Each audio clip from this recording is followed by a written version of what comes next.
آج 10 محرم الحرام شریف کا بابرکت دن ہے،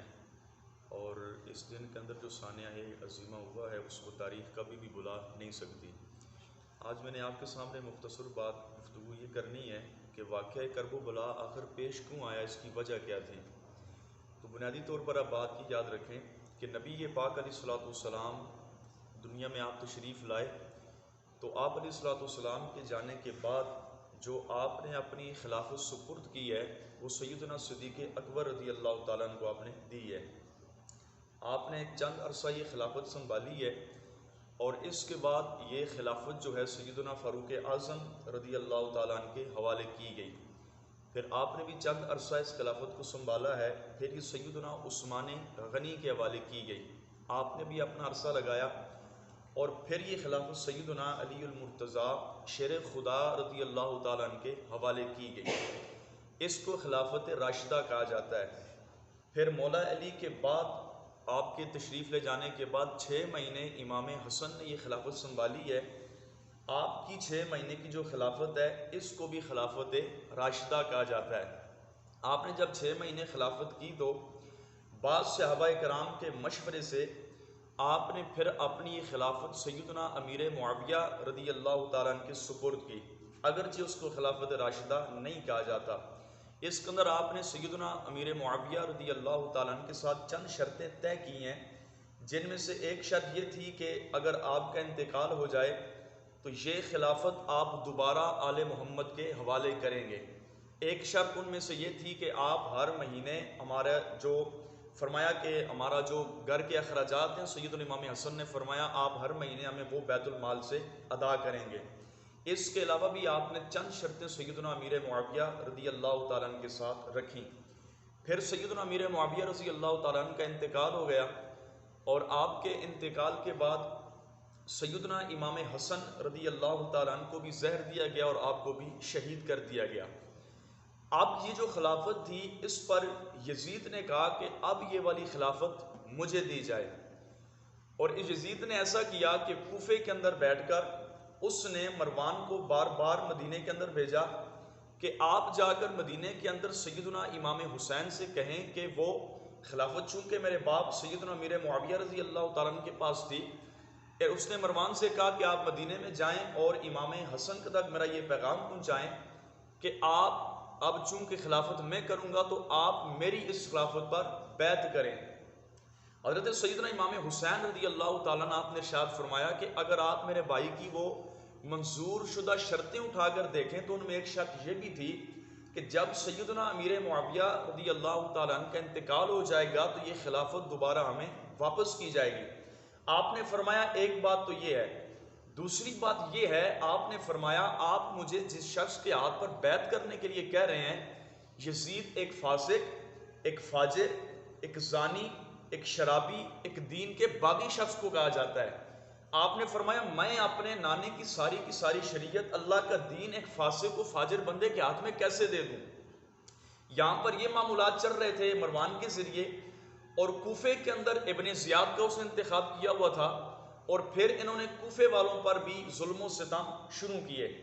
اب یہ ہوا کہ کوفے والوں نے سیدنا امام حسین رضی اللہ تعالیٰ عنہ کو خط پر خط لکھنا شروع کر دیے کہ کوفے کے اندر آپ کے باپ مولا علی شیر خدا نے آپ کا دارالخلافت جو تھا وہ کوفہ تھا، انہوں نے کہا کہ ہم مولا علی سے بڑا پیار کرتے ہیں، محبت کرتے ہیں، ہم یہ چاہتے ہیں کہ آپ کوفے کے اندر آئیں، اپنے والد صاحب کی سیٹ کو اگر آپ آ کر سنبھالیں۔ بار بار کوفے سے امام حسین کو خط آتے رہے۔ آپ نے اپنے چاچا زاد بھائی مسلم بن عقیل رضی اللہ تعالیٰ عنہ کو بھیجا، آپ نے فرمایا آپ کوفے میں جائیں، جا کر کوفے کے حالات دیکھیں کہ کیا واقعی لوگ جو خط لکھ رہے ہیں حقیقت میں ہم سے محبت کرتے ہیں یا یہ ویسے ہی خط پہ خط لکھی جا رہے ہیں۔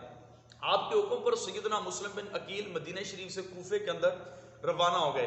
جب آپ کوفے میں پہنچے تو ان لوگوں نے آپ کو مصلی امامت پر کھڑا کیا۔ مورخین نے لکھا ہے کہ ایک ایک نماز کے اندر آپ کے پیچھے 50 ہزار لوگ ہوا کرتے تھے۔ جونک در جونک لوگ سیدنا امام مسلم بن عقیل کی طرف آ رہے تھے اور آپ کے ہاتھ پر بیعت کر رہے تھے۔ جب مسلم بن عقیل نے لوگوں کا یہ پیار، یہ محبت دیکھی تو آپ نے سیدنا امام حسین کو ایک خط لکھ دیا۔ آپ نے فرمایا کوفے کے حالات ٹھیک ہیں، لوگ ہم سے پیار کرتے ہیں، محبت کرتے ہیں، آپ ایسے کریں کہ آپ بھی مدینے سے کوفے میں آ جائیں۔ جب ابن زیاد کو یہ پتہ چلا کہ امام حسین اب مدینے سے کوفے آنے والے ہیں، ابن زیاد نے کوفے میں سے 4-5 بندوں کو قتل کیا اور مزید ان لوگوں پر ظلم و ستم کیے۔ لیکن کوفے والوں نے امام مسلم بن عقیل کے ساتھ یہ بے وفائی کی ہے۔ مورخین لکھتے ہیں کہ جس نماز میں آپ کے پیچھے 50,000 ہزار لوگ ہوا کرتے تھے، ایک وقت ایسا آیا کہ سیدنا امام مسلم بن عقیل نے جب سلام پھیرا تو کوفے کی اتنی بڑی مسجد میں آپ کے پیچھے ایک بھی نمازی نہیں تھا۔ آپ وہیں پر حیران و پریشان ہو گئے کہ کل تک تو ان لوگوں نے میرے ہاتھ پر بیعت کی تھی،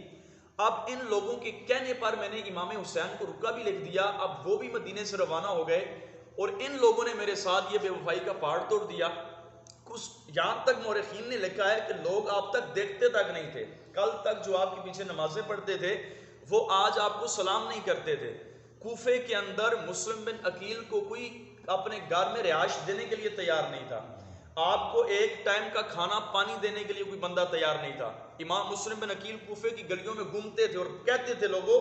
آپ نے تو میرے ہاتھ پر بیعت کی ہے، آپ کا دعویٰ تو یہ تھا کہ آپ ہمارے باپ مولا علی سے پیار کرتے ہیں، فرمایا آپ نے تو 50,000 ہزار کی صورت میں میرے ہاتھ پر بیعت کی ہے۔ لیکن ابن زیاد یزید کے زور کی وجہ سے ان لوگوں نے آپ کے ساتھ ایک عظیم بے وفائی کی اور آپ نے فرمایا اب آپ مجھے اس حال بتائیں کہ میں نے امام حسین کو بھی رکا لکھ دیا کہ کوفے والے تو ٹھیک ہیں، آپ نے تو حالات خراب کر دیے ہیں۔ پھر سیدنا امام مسلم بن عقیل رضی اللہ تعالیٰ عنہ کو بھی ابن زیاد کے کہنے پر قید کیا گیا اور آپ کے ساتھ ظلم و ستم کے پہاڑ توڑے گئے اور بالآخر سیدنا امام مسلم بن عقیل کو بھی بے دردی کے ساتھ شہید کر دیا گیا۔ آخر میں آپ نے ابن زیاد سے جملہ کہا تھا، آپ نے فرمایا تھا تو مجھے شہید کرنے کے درپیش شہید کر دو، لیکن ایک بات کی مجھے اجازت دے دی جائے کہ مجھے دوبارہ ایک خط لکھنے دو میں جو امام حسین تک پہنچاؤں کہ آپ کوفے میں نہ آئیں، کوفے کے حالات بہت زیادہ خراب ہیں۔ آپ نے فرمایا مجھے ایک یہ رکا لکھنے کی اجازت دے دی جائے تاکہ میرا بھائی امام حسین کوفے میں نہ آئیں۔ آپ کو یہ خط رکا لکھنے کی اجازت نہ دی گئی اور بالآخر آپ کو شہید کر دیا گیا۔ اب کوفے کے اندر امام مسلم بن عقیل شہید ہو گئے ہیں اور مدینے سے امام حسین کوفے میں آ رہے ہیں، اس نیت سے یہ نظریہ رکھ کے آ رہے ہیں کہ کوفے والے لوگ ہم سے بڑا پیار کرتے ہیں۔ آپ اپنے رفقا کو، گھر والوں کو، بیوی بچوں کو لے کر چلے اور کرب و بلا کے میدان کے اندر ابن زیاد کے کہنے پر حر بن یزید نے آپ کا رستہ روک لیا اور کرب و بلا کی زمین پر بھی آپ سے یہی کہا گیا۔ 3 دن تک یہ معاملہ چلتا رہا۔ حر بن یزید نے بھی یہی کہا کہ ابن زیاد جو کہ کوفے کا گورنر ہے، اس کا حکم ہے کہ اگر آپ یزید کی بیعت کرتے ہیں تو ٹھیک ہے، آپ یہاں سے کوفے چلے جائیں، اگر آپ یزید کی بیعت نہیں کرتے تو آپ یہاں سے ایک قدم نہ تو آگے رکھ سکتے ہیں اور نہ ہی ایک قدم آپ پیچھے رکھ سکتے ہیں۔ آپ نے وہاں پر بھی بیعت کا جو ہے بالکل کلیہ طور پر آپ نے انکار کر دیا۔ بالآخر ابن زیاد خود آیا اور اس نے بھی امام حسین سے یہ کہا کہ آپ یزید کی بیعت کریں اور ہم یزید تک آپ کو یہ پیغام پہنچاتے ہیں کہ آپ نے یزید کی بیعت کر لی ہے۔